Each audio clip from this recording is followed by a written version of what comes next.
Hello, friends. My name is host Eric, host of Talking with Famous People and author of Gospel of Pantheon. Welcome back as we continue, starting at verse 3 after this theme song.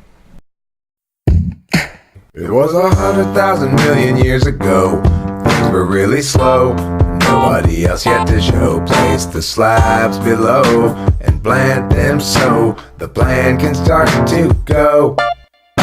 More years into and tears gnashing through. Oh, holy slabs come into view. At last, holy resolve from two into a regal history that demanded you the dread that ever knew. It was 100,000 million years ago. Things were really slow. Nobody else yet to show. Place the slabs below and plant them so the plan can start to go. Okay, welcome back. Let me begin by saying thank you to James Subsinski, who commented in the live stream about enjoying the book, and that's what actually motivated me to do this right now instead of something else. So, thank you for that. I appreciate it.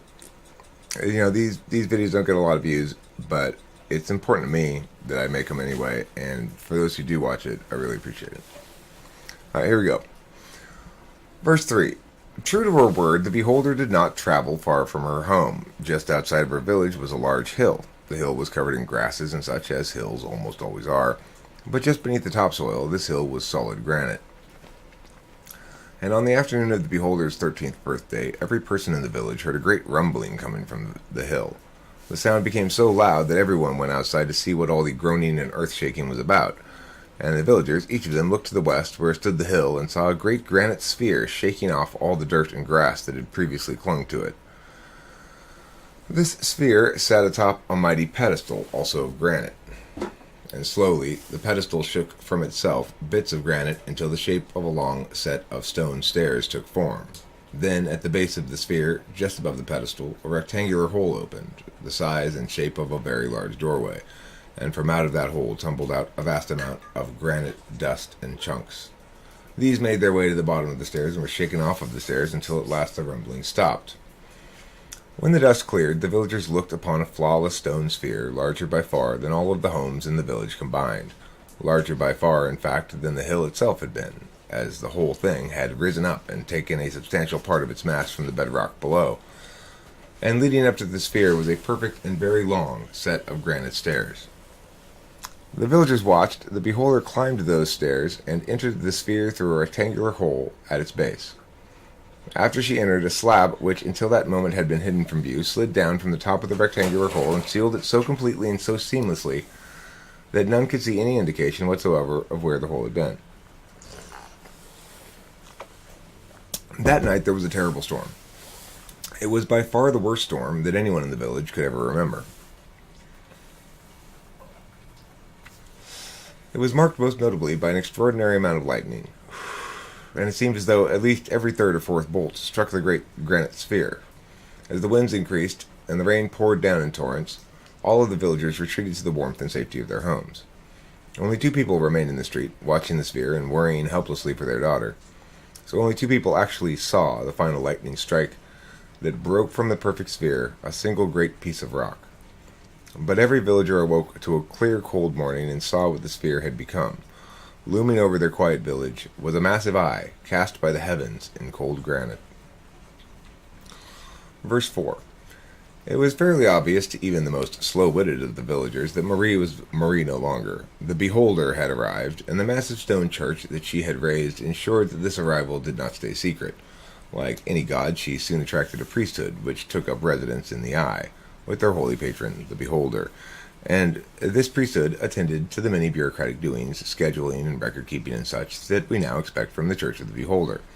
This priesthood eventually established the efficient system by which works are now submitted for beholdens, and by which her holy judgments are rendered and delivered. We Curtisarians, incidentally, have an active and good working relationship with the Beholderians, Beholdernians, and consider them allies and friends, and I must say that we are consistently impressed with the quick turnaround time and high level of professionalism achieved by the Beholder's clergy.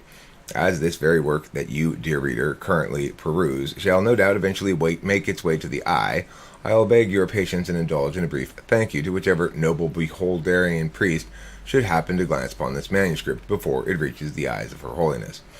But it must be admitted that during the early days of her church, when this system had not yet been refined, it often took months or even years for a submitted work to receive the beholder's holy and true judgment. This is of note, as it gave rise to a strange idiom that often is a source of confusion amongst faithful Pantheonians who do not know the story of its origins. In those early days, an artist, upon submitting his art to the great eye, would wait and wait to hear a response from the beholderian clergy. This artist's friends and associates naturally would tend to query the artist about the work. Well, have you heard? Is your work good? Have you achieved beauty? This phenomenon became so common, in fact, that the response evolved into an idiom. Beauty, the artist would say, is in the eye of the beholder. Thus did this phrase come to mean, no one yet knows for sure whether it is good or not. Around the same time, however, there came into being a cult of bitter artists. It was made up of artists who refused to accept the beholder's true but deflating dismissal of their work. And the cult took a particular liking to the idiom, beauty is in the eye of the beholder, because the saying seemed generally insulting to the beholder in a church, or at least to the efficiency of said parties. Unsatisfied by this petty insult, however, these bitter souls twisted the meaning of the idiom over time. Eventually, they used the words to indicate there is no definitive quality in art, or that everyone's opinion is equal about art. For some reason, this is the meaning that stuck, and many still interpret it thusly today. Granted, few outside the cult ever have cause to utter the phrase, but still. The group those angry artists began is today known as the cult of aesthetic relativism. Its adherents are, of course, pitied by almost everyone, as they have embraced a notion that is so obviously untrue that it warrants no discussion at all. Which smacks of a clean ending to this chapter of Gospel, but before I conclude the history of the ascendancy of the beholder, I must yet tie up at one last narrative string. The beholder was true to her promise to her parents. Within a fortnight of ascension, she descended from the eye to return the milk cup. It was a Sunday. She arrived around 5 p.m. and stayed the evening and ate dinner with her mother and father. They were so gladdened to see her, and she to see them, that when she at last left around 9 p.m., she took with her a cup of milk so that she would need to return the cup the following Sunday.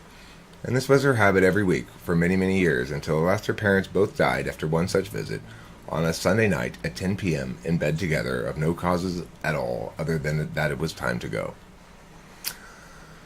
So, that's a short episode, but I'm going to end it there. When we begin next time, we will pick up at Chapter 3, The Duchess Makes a Deal, in which the character Entropitripicles, whom we met in the first chapter, comes to drive the action of the plot a bit and move things forward. So thank you very much for watching, and I'll play the theme song and call it a video.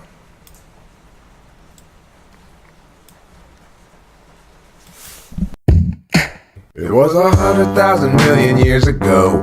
Things were really slow. Nobody else yet to show. Place the slabs below and plant them so the plan can start to go. More years ensue and tears gnashing through. Oh, holy slabs come into view. At last holy resolve from two into a regal history that demanded you the dread that's ever new. It was 100,000 million years ago. Things were really slow. Nobody else yet to show. Place the slabs below and plant them so the plan can start to go.